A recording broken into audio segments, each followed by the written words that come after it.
आज की डेट पे जो लाइफस्टाइल डिसऑर्डर्स हैं वो बढ़ते जा रहे हैं। कारण है कि हमारा खाना, अपनी डाइट को ठीक रख लेते हो, अच्छा रख लेते हो, हेल्दी रख लेते हो, मोर देन सफिशिएंट है। डॉक्टर के पास नहीं जाना पड़ेगा। बोला जाता है कि जितना ज्यादा हो सके उतना ज्यादा पानी आपको पीना चाहिए, उससे किडनी अच्छी रहेगी। आपको प्यास लग रही है, आप पानी पिए। आपको प्यास नहीं लग रही तो एक्सेस में पानी पीने की जरूरत नहीं है, क्योंकि हमारे ऑर्गन एक लिमिट तक ही काम कर सकते हैं। मैं जिम को प्रमोट नहीं करता। आपने क्या चॉइस ली है, आपकी बॉडी वैसे बनेगी। आपके लंग्स में अगर पानी जा रहा है, लंग्स खराब हो गए तो आपका सर्वाइवल बहुत मुश्किल हो गया।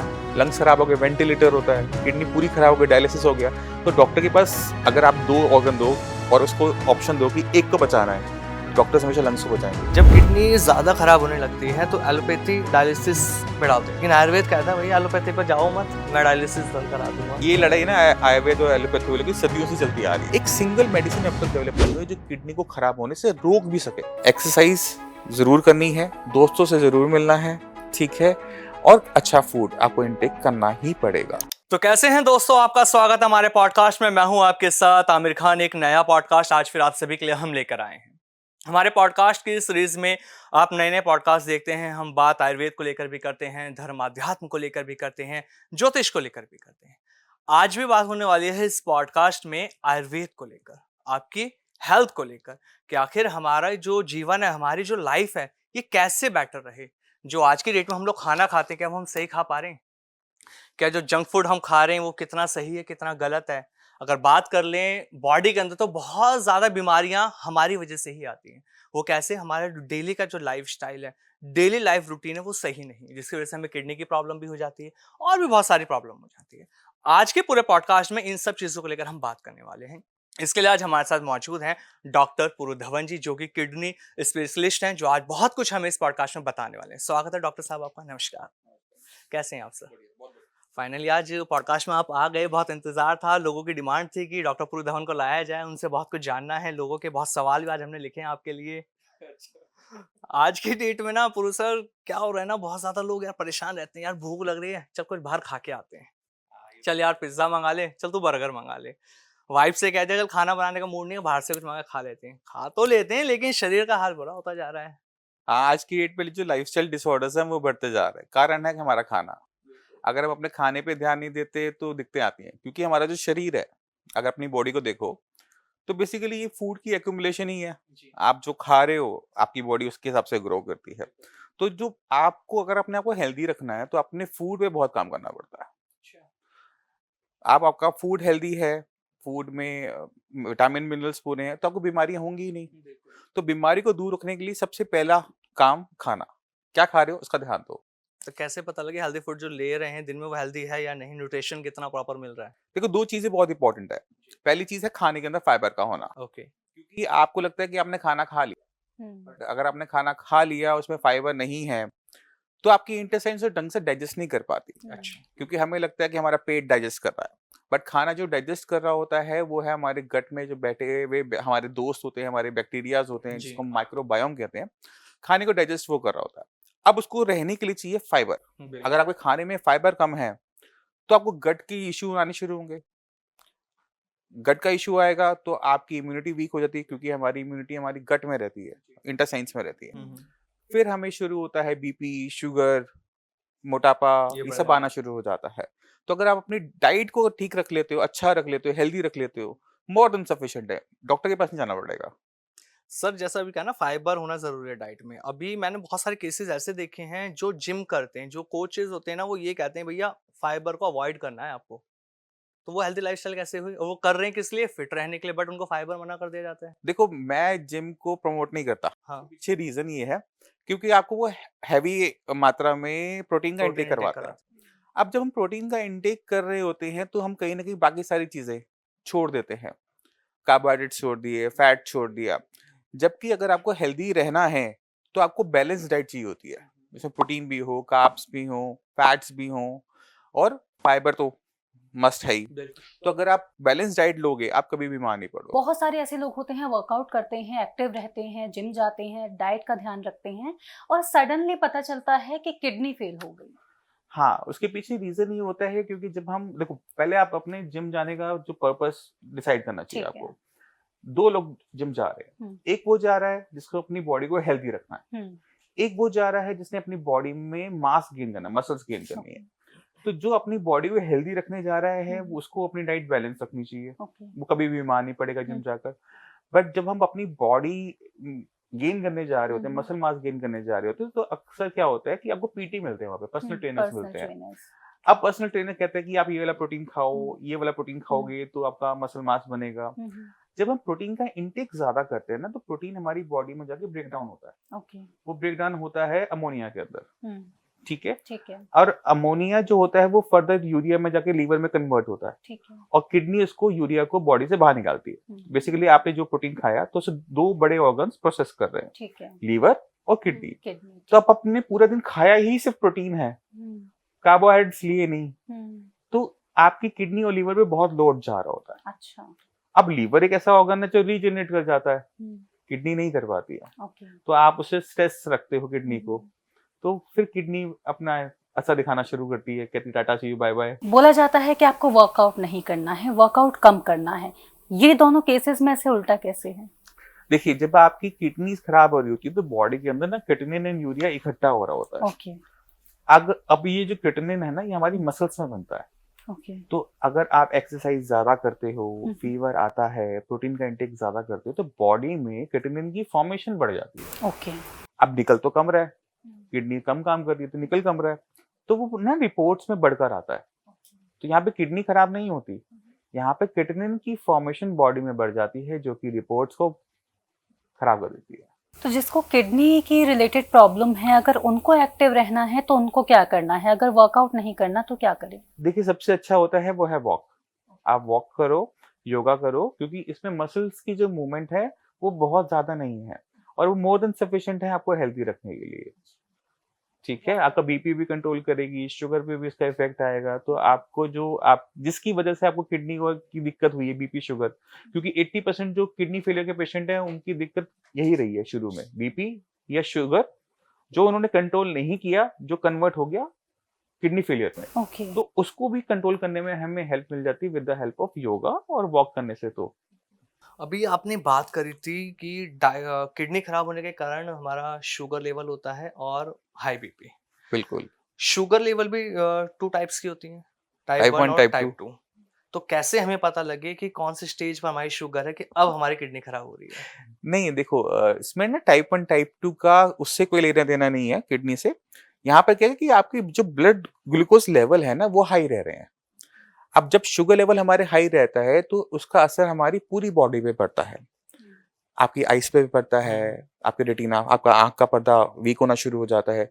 तो जहां पर भी ब्लड सप्लाई हमारी बहुत बारीक है, वहां पर उसका इफेक्ट सबसे पहले नजर आएगा। रेटिना हो गया, आपकी नसें हो गई, जो हमारी नर्व की सप्लाई होती है, ब्लड सप्लाई होती है, वो भी बहुत फाइन होती है। तो डायबिटिक आप देखोगे पेशेंट में क्या होता है कि न्यूरोपैथी देखने को मिलती है कि उनको पैर में सुनपन बना रहता है। और इसी तरह से डायबिटिक नेफ्रोपैथी होती है, जहाँ पे जो किडनी की सप्लाई है ब्लड की, वो इफेक्ट होने लगी। ब्लड प्रॉपर तरीके से मिल नहीं पा रहा किडनी को, किडनी अपने फंक्शंस को डाउन करती जा रही है, और आपकी बॉडी में जो वेस्ट मटेरियल बन रहा है वो निकल नहीं पा रहा, वो इकट्ठा हो रहा है, क्रिएटिनिन इकट्ठा हो गया, यूरिया इकट्ठा हो गया, पोटेशियम बढ़ता जा रहा है, तो वो परेशानी आनी शुरू होती है। तो उसका टाइप 1 टाइप 2 से कोई लेना देना डायरेक्ट नहीं है, शुगर लेवल आपके ब्लड में जो बने रहते हैं। डॉक्टर पुरु, अभी हमने डायबिटीज की बात की, मैं आपसे जानना चाहती हूँ कि अगर एक पर्सन प्री डायबिटिक डायग्नोस हुआ है तो क्या उस केस में भी किडनी पर असर पड़ेगा? नहीं, प्री डायबिटीज में शुगर लेवल्स कितने रह रहे हैं वो इम्पोर्टेंट हो जाता है। प्री डायबिटिक पेशेंट्स में किडनी फेल होने के चांसेस बहुत कम होते हैं, क्योंकि लेवल इतने ज्यादा नहीं बढ़े हुए होते। तो हमारी बॉडी में एक थ्रेशोल्ड होता है, वो होता है 180 200 के आसपास का थ्रेशोल्ड होता है। जैसे शुगर उसको क्रॉस करती है तो आपकी किडनी क्या करती है, वॉल्स खोल देती है कि बॉडी में जितनी भी एक्स्ट्रा शुगर है उसको बॉडी से बाहर निकालो, क्योंकि उसका इम्पैक्ट बाकी सारे वाइटल ऑर्गन्स पे पड़ रहा है, आपके ब्रेन पे, हार्ट पे ना पड़े। तो आप देखोगे कि जिन पेशेंट्स के यूरिन में ग्लूकोज निकलता है उनको लॉन्ग टर्म में किडनी की दिक्कत आती है, क्योंकि किडनी को एक्स्ट्रा काम करना पड़ रहा है ना, फ्लशिंग करनी पड़ रही है, तो किडनी हाइपर ड्राइव में चली जाती है कि शुगर को फटाफट बाहर निकालो बाहर निकालो बाहर निकालो, तो वो हाइपर ड्राइव में जा रही है, उसको एक्स्ट्रा लोड उठाना पड़ रहा है, और उसको जो ब्लड मिल रहा है उसमें भी ग्लूकोज का लेवल हाई है, तो उसे डबल इम्पैक्ट देखने को मिलता है। अब ये घंटे 2 घंटे हो कोई दिक्कत नहीं, रोज रोज हो रहा है, हर टाइम हाई बनी रहती है, वहां पे किडनी फेल हो जाती है। तो जो प्री डायबिटिक पर्सन है उनको अपनी किडनी को हेल्दी रखने के लिए कुछ ऐसे मेजर्स लेने होंगे? उनको अपनी बॉडी पे काम करना पड़ेगा, उनको अपनी डायबिटीज पे काम करना पड़ेगा, उनको अंडरस्टैंड करना पड़ेगा कि उनकी जो शुगर लेवल्स हैं वो हाई क्यों रह रहे हैं, क्या उसको वो अपनी लाइफस्टाइल को बदल के ठीक कर सकते हैं। अगर वो अपनी लाइफस्टाइल को चेंज करके उसे ठीक कर सकते हैं तो उनको अभी मेडिसिन पे जाने की जरूरत नहीं होती है। अपनी एक्सरसाइज को स्टार्ट करो, ठीक है, डाइट को चेंज करो, अच्छा। ठीक है, डाइट को जितना हो सके आप हाई फाइबर रखने की कोशिश करो, खाने के अंदर प्रोटीन की मात्रा आप बढ़ा दो, कार्बोहाइड्रेट्स को आप कम कर दो, ओके। ठीक है, और थोड़ा सोना कम कर दो। अच्छा। सोना ओके। कि दिन में मत सोओ, रात की नींद बहुत होती है। और ऑटो इम्यून डिसीज जिनको होती है उनके बारे में आपसे बात करना चाहूंगी। जिनको ऑटो इम्यून डिसीज होती है उनकी किडनी पर बहुत ज्यादा फर्क पड़ता है, किडनी बहुत डिसफंक्शन होने लगती है, फंक्शन उसके कम होने लगते हैं। वहां पर क्या कोई तरीका है किडनी को हेल्दी बनाए रखने का? नहीं, फिर वहीं पर हमें जाना पड़ेगा बेसिक्स में कि वहां पर प्रॉब्लम हो क्यों रही है। अच्छा। जैसे आईजी नेफ्रोपैथी एक किडनी की कंडीशन है जहां पर बॉडी का जो इम्यून सिस्टम है ना, वही किडनी को पे अटैक कर रहा होता है। अब ये जो आईजीए है ये हर किसी की बॉडी में है, ओके। क्योंकि ये में इन्फेक्शन से बचाता है। अब अगर वो अपनी ही बॉडी को पे अटैक करना स्टार्ट कर देगा तो किडनी बचने के चांसेस बड़े कम हो जाते हैं। ओके। अब हमें ये पता है कि जब वो आईजी इम्यूनोग्लोबिन किडनी के अंदर जाता है तो वहां पर डिपॉजिट होकर इन्फ्लेमेशन तैयार करता है, ठीक है। तो अगर हम उसका ट्रीटमेंट करना चाहते हैं तो हमें किडनी का ट्रीटमेंट नहीं करना है, हमें आईजी नेफ्रोपैथी का ट्रीटमेंट करना पड़ेगा। तो जब हम वहां पे अटैक करना शुरू करेंगे तो किडनी का ऑटोमेटिक तरीके से आराम मिलना शुरू हो जाता है। किडनी क्योंकि अपने फंक्शंस को बढ़ा लेती है, उसके पास नेचुरल काबिलियत है, तो हम इसमें क्या देखते हैं कि level of creatinine urea down होना शुरू हो जाता है। तो वो आपकी अप्रोच के ऊपर है कि आप कहाँ पे अटैक करना रहे हो। अगर हम किडनी पे फोकस करेंगे हम फेल हो जाएंगे, अगर हम इम्यूनिटी पे फोकस करेंगे हम पास हो जाएंगे। तो इम्यूनिटी रूट पर कॉज पे जाना पड़ता ये भी कहा जाता है डॉक्टर पुरुधवन, अगर आप किडनी पेशेंट हैं तो आपको नमक का इंटेक कम करना है। हाँ, वो बीपी की वजह से ना। अगर आप बीपी के पेशेंट हो, नमक का इंटेक ज्यादा करोगे। बट अगर बीपी बीपी के पेशेंट भी नहीं है तो अगर आपने सॉल्ट का इंटेक ज्यादा किया तो बॉडी में फ्लूइड की एक्युमुलेशन बढ़ जाती है, क्योंकि किडनी आपका यूरिन भी बना रही है, यूरिन के साथ आपकी बॉडी में जो फ्लूइड है वो भी रेगुलेट कर रही है कि कितना पानी आपके शरीर में ठहरेगा, वो रेगुलेट कर रही है। अगर आपने नमक ज्यादा लिया है तो आप बॉडी में फ्लूइड की एक्युमुलेशन बढ़नी शुरू हो जाती है, स्वेलिंग आनी शुरू हो जाती है। अब स्वेलिंग आती है पहले पैरों में, बिल्कुल। अब आप जब लेटते हो तो वो लंग्स में जाने शुरू करती है। जैसे आप मान लो कि एक पेशेंट है, पैरों में पानी भरा हुआ है, जैसे ही वो लेटेगा ना पानी पैरों से निकल के लंग्स में आना शुरू हो जाएगा। अब उसको रात को लंग्स में पानी जा रहा है, उसे घुटन हो रही है, उसे बैठेगा तो ठीक हो जाता है, लेटते हैं तो दिक्कत आ जाती है। तो वहां पे क्या ना बॉडी फिर स्ट्रेस में चली जाती है, फिर वो बीपी शूट अप और हो जाएगा क्योंकि रात को सो ही नहीं पाया पेशेंट। तो वो एक साइकिल सी बन जाती है जहाँ पे पेशेंट की कंडीशन डे बाय डे खराब होती है। और एक और इंपॉर्टेंट चीज समझने वाली ये है कि हमारे जो लंग्स है ना हमारी किडनी से ज्यादा इंपॉर्टेंट होते हैं। बिल्कुल।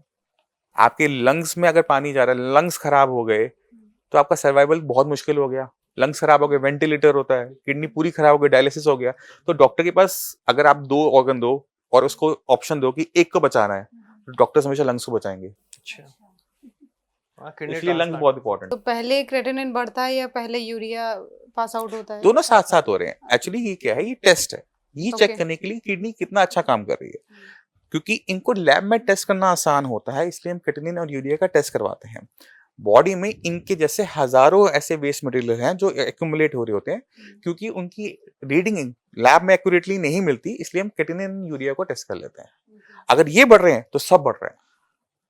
जब किडनी ज्यादा खराब होने लगती है तो एलोपैथी डायलिसिस पे डाल देते हैं कि आपको डायलिसिस लेना पड़ेगा, भैया अब किडनी ने आपका काम करना बहुत कम कर दिया है। बिल्कुल। लेकिन आयुर्वेद कहता है भैया एलोपैथी पर जाओ मत, मैं डायलिसिस बंद करा दूंगा।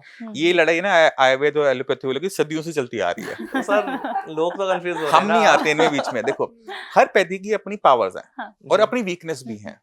तो अगर हम हर किसी की पावर और वीकनेस को समझ जाते हैं ना, तो वहां पे पेशेंट को ट्रीट करना बहुत आसान हो जाता है। अब पेशेंट की डायबिटीज है, 300 पहुंची हुई, 400 पहुंची हुई, आयुर्वेद कहाँ पे इसमें हेल्प कर पाएगा? मुझे तो चाहिए रिजल्ट अभी। अगर मैंने अभी रिजल्ट नहीं लिया, पेशेंट की किडनी खराब होती चली जाएगी, तो मैं तो रिस्क नहीं लूंगा। मैं तो कहूंगा इंसुलिन लगवाओ, शुगर कंट्रोल लेकर आओ, कम से कम किडनी तो बच पाएगी। शुगर का ट्रीटमेंट बाद में कर लेंगे, अभी तो मेरे लिए जरूरी हो गया ना। तो एक तरह से इमरजेंसी क्रिएट हो गई। तो वहां पर एलोपैथी नो डाउट अच्छा है, बट ये भी फैक्ट है कि किडनी को ठीक करने की या किडनी को खराब होने से रोकने तक की मेडिसिन एलोपैथी में अभी तक डेवलप नहीं हुई है। फ्यूचर में हो अच्छा। जाए अलग बात, बट हम्म। अभी डेवलप नहीं हुई है।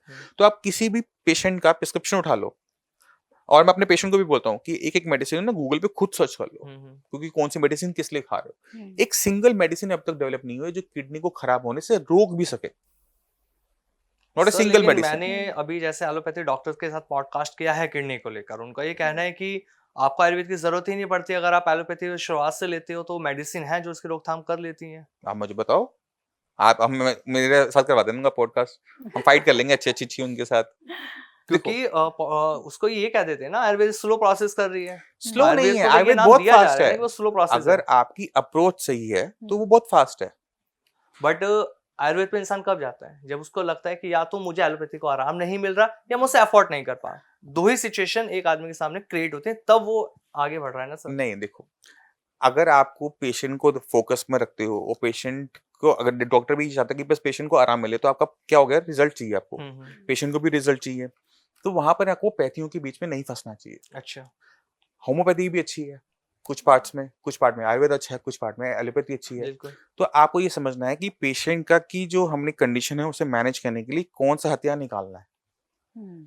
ओके। आपके पास रिसोर्सेज बढ़ गए ना। आप ठीक है। बीपी कंट्रोल नहीं हो रहा, शुगर कंट्रोल नहीं हो रहा, मैं आयुर्वेद पे नहीं रह सकता, मुझे अगर मैं एलोपैथी की हेल्प चाहिए, मैं डॉक्टर की हेल्प लूंगा ना जी। कि क्या बीपी शुगर कंट्रोल कर दो। बीपी कंट्रोल में आ गया, शुगर कंट्रोल में आ गया, तो कम से कम किडनी आगे खराब होना बंद हो गई। अब किडनी खराब होना आगे बंद हो गई तो ही तो किडनी अपने फंक्शन को बढ़ाएगी। बिल्कुल। दोनों काम साथ साथ कैसे हो सकते हैं? एक तरह से किडनी को नुकसान हो रहा है, एक तरह से आप इसको रिपेयर करना चाहते हो, तो एट द एंड ऐसा कंडीशन के अंदर रिजल्ट हमें मिलते ही नहीं है। तो पेशेंट को और डॉक्टर्स को समझना चाहिए कि बीपी जो है हमारा, वो नॉर्मल कंडीशन, नॉर्मल रहना चाहिए बिल्कुल, 120/80, 90 भी नहीं, नीचे वाला 80 और 90 डायसिस्टोलिक। शुगर जो लेवल्स हैं आपके, वो 180 के नीचे मेंटेन होने चाहिए, चाहे वो फास्टिंग हो, चाहे वो पीपी हो, चाहे वो रैंडम हो, क्योंकि उससे ऊपर जाने पे वो किडनी को नुकसान पहुंचा रहे हैं। उससे नीचे तो पहुंचा नहीं रहे ना, उससे नीचे मेंटेन कर लो, चाहे आयुर्वेद से करो, चाहे आप एलोपैथी से करो, चाहे होम्योपैथी से करो, मुझे फर्क नहीं पड़ता पर्सनल लेवल पे। मुझे वो एक बॉडी के अंदर वो सर्कमस्टांसेस क्रिएट करने होते हैं जहां पर किडनी अपने फंक्शंस को बढ़ाए। जी। अगर कोई भी चीज हम एक स्टेप को भी मिस कर जाएंगे ना, हमें रिजल्ट्स नहीं देखने को मिलेंगे। अगर आज आप डॉक्टर पूरू धवन को बुला रहे हो ना, तो ये अप्रोच आज तक काम आई है। जी। इसी की वजह से आज आप श्रेयस का नाम सुनते हो कि ऐसा institute of advance Ayurvedic sciences कुछ है, क्योंकि अप्रोच अपनी सही रखते हैं, पेशेंट हेल्प करता है, क्योंकि बीपी शुगर पेशेंट ने खुद चेक करना है। जी। घर पे मशीन रखो, चेक करो, अगर आपका बीपी बढ़ रहा है, शुगर बढ़ रहा है, फोन करो डॉक्टर्स को कि मेरा बीपी बढ़ रहा है, शुगर बढ़ रहा है, कुछ हेल्प करो। तो वहां पे पेशेंट का एक कॉन्टिन्यूस हमें आपको एक फीडबैक चाहिए होता है, क्योंकि अगर फीडबैक प्रॉपर मिल रहा है तो हमारी मेडिसिन को बदलना, डालना, करना बहुत इजी हो जाता है। आपके सामने पूरू धवन किस तरह के चैलेंज अभी तक आए, किसी भी पेशेंट को लेकर कौन सा सबसे बड़ा चैलेंज रहा? लोग चैलेंजेस तो हर हफ्ते आते हैं, कोई ना कोई केस ऐसा होता है, यार इसको लें ना लें, छोड़ दें, ये बहुत होता है। पेशेंट का भी क्या होता है कि लेवल आ रहा है 22 का पहुंचा हुआ है क्रिएटिनिन का, अब पेशेंट आ रहा है कह रहा है डॉक्टर साहब मुझे डायलिसिस नहीं करवाना, जो मर्जी हो जाए मैं नहीं करवाऊंगा। ऐसे पेशेंट को हैंडल करना सबसे मुश्किल काम होता है। उनको हाथ जोड़ के बोलना पड़ता है, भाई साहब पहले अपनी जिंदगी बचा लो, पहले डायलिसिस करवा लो, खून थोड़ा सा साफ कर लो कि 2-4 दिन तुम जिंदा तो रह सको, फिर मैं आपको ट्रीटमेंट दे दूंगा। मैं कहीं जा रहा हूँ, मैं तो वहीं हूँ। तो ऐसे पेशेंट आते हैं ना, इनको हैंडल करना एक डॉक्टर के लिए सबसे डिफिकल्ट होता है, क्योंकि उनके माइंड में परसेप्शन होती है कि डॉक्टर के पास जाएंगे, डॉक्टर दवाई देगा, मैं 2 दिन में ठीक हो जाऊंगा। आप उनको कौन समझाए, भाई जितने दिन में दवाई काम करेगी उतने टाइम तुम्हारे पास भी तो हो। सही बात। तो उनको आपको फटाफट कहना होता है कि आप जाके डायलिसिस करवाओ। पेशेंट जो बहुत वीक हो चुके होते हैं, पेशेंट आते हैं, डॉक्टर साहब हम उबली हुई सब्जी खाते हैं, घिया तोरी हल्दी नमक के साथ, और कुछ नहीं खाते।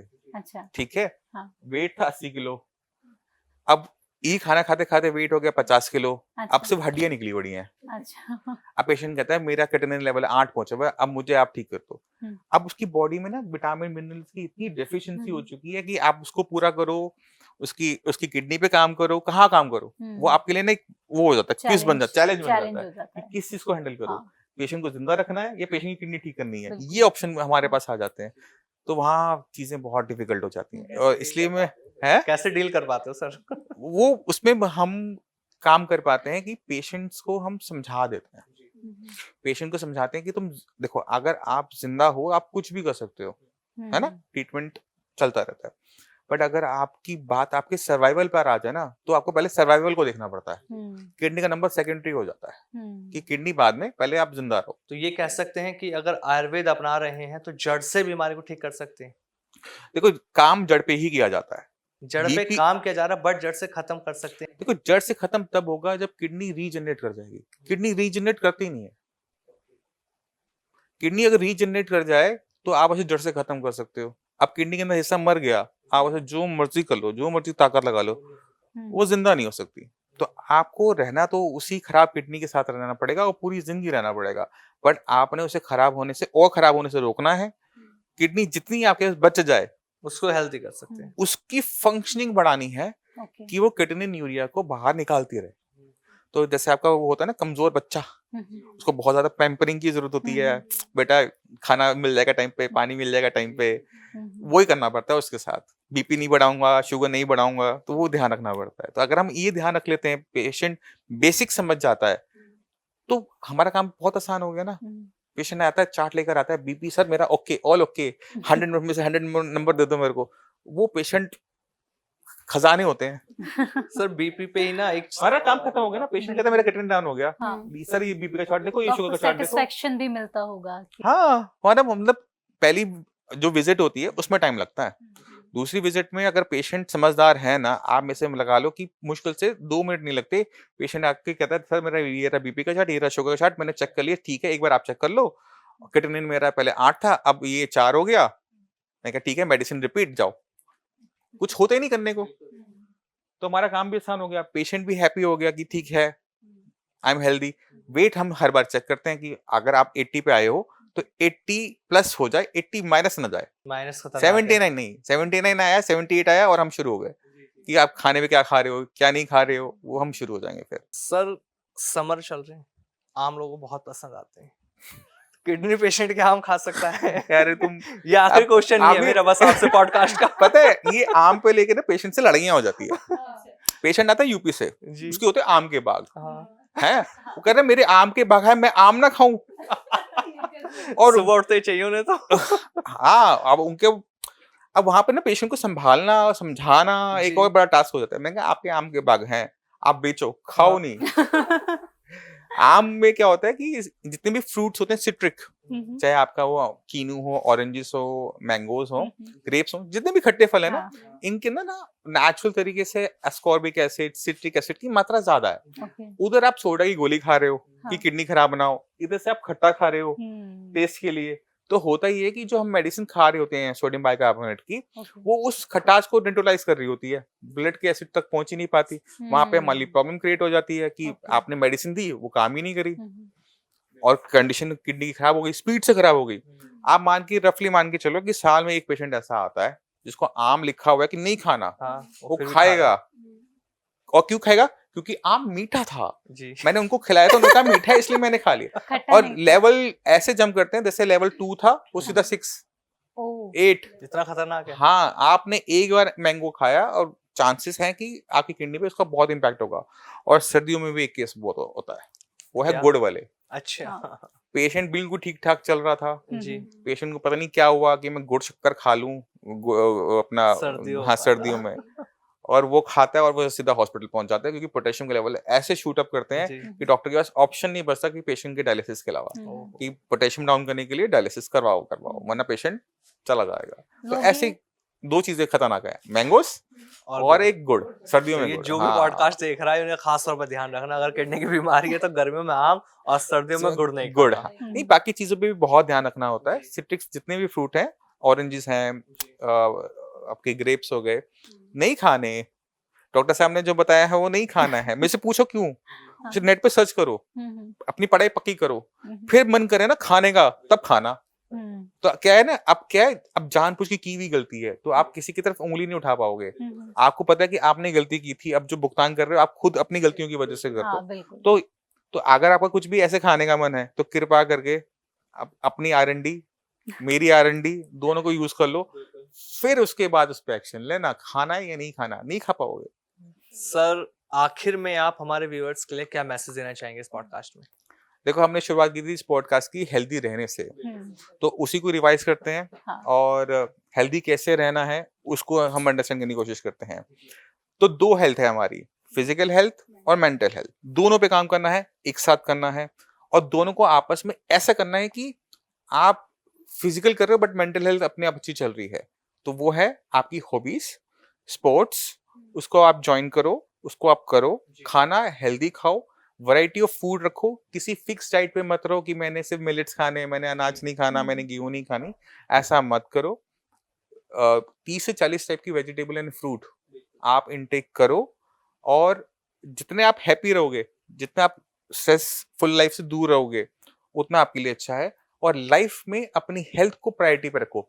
लोग क्या करते हैं, पैसे को प्रायोरिटी पे रख लेते हैं, काम को प्रायोरिटी पे रख लेते हैं, हाँ, तो उसको बिल्कुल। एक स्टेप नीचे, सिर्फ एक स्टेप नीचे, आप सुबह उठे, अपनी हेल्थ पे काम किया, फिर जो मर्जी करो, शाम को अपना दोबारा से हेल्थ पे आ जाओ। अगर आप ये सारी चीजें कर लेते हो तो आप बीमार पड़ोगे ही नहीं, मेरे पास आना ही नहीं पड़ेगा।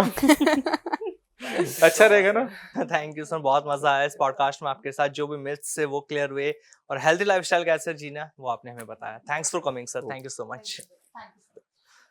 तो ये एक शानदार पॉडकास्ट रहा डॉक्टर पूर्व धवन जी के साथ, जिन्होंने हमें बताया कि हेल्थी लाइफस्टाइल हमें कैसे जीना है और जो हमारी किडनी खराब हो रही है उसे हमें खराब होने से कैसे बचाना है, डायलिसिस क्यों इंपॉर्टेंट है, ट्रांसप्लांट क्यों कराना चाहिए, किस स्टेज पे कराना चाहिए और किस डाइट को हमें फॉलो करना है जिससे हमारी किडनी खराब होने से बच सके। तो आपको ये पॉडकास्ट कैसा लगा आप हमें कमेंट करके जरूर बताएं। और अगर आप डॉक्टर पूर्व धवन जी से मिलना चाहते हैं, अपॉइंटमेंट लेना चाहते हैं, तो डिस्क्रिप्शन में पूरी डिटेल मौजूद है, आप उस डिटेल पर जाकर कांटेक्ट कर सकते हैं। और जो भी आपकी बीमारी है, चाहे वो किडनी को लेकर है या लाइफस्टाइल को लेकर, जो भी प्रॉब्लम है उसका सॉल्यूशन आपको डॉक्टर पूर्व धवन के पास जाने से मिल जाएगा। तो इस पॉडकास्ट में इतना ही, नमस्कार।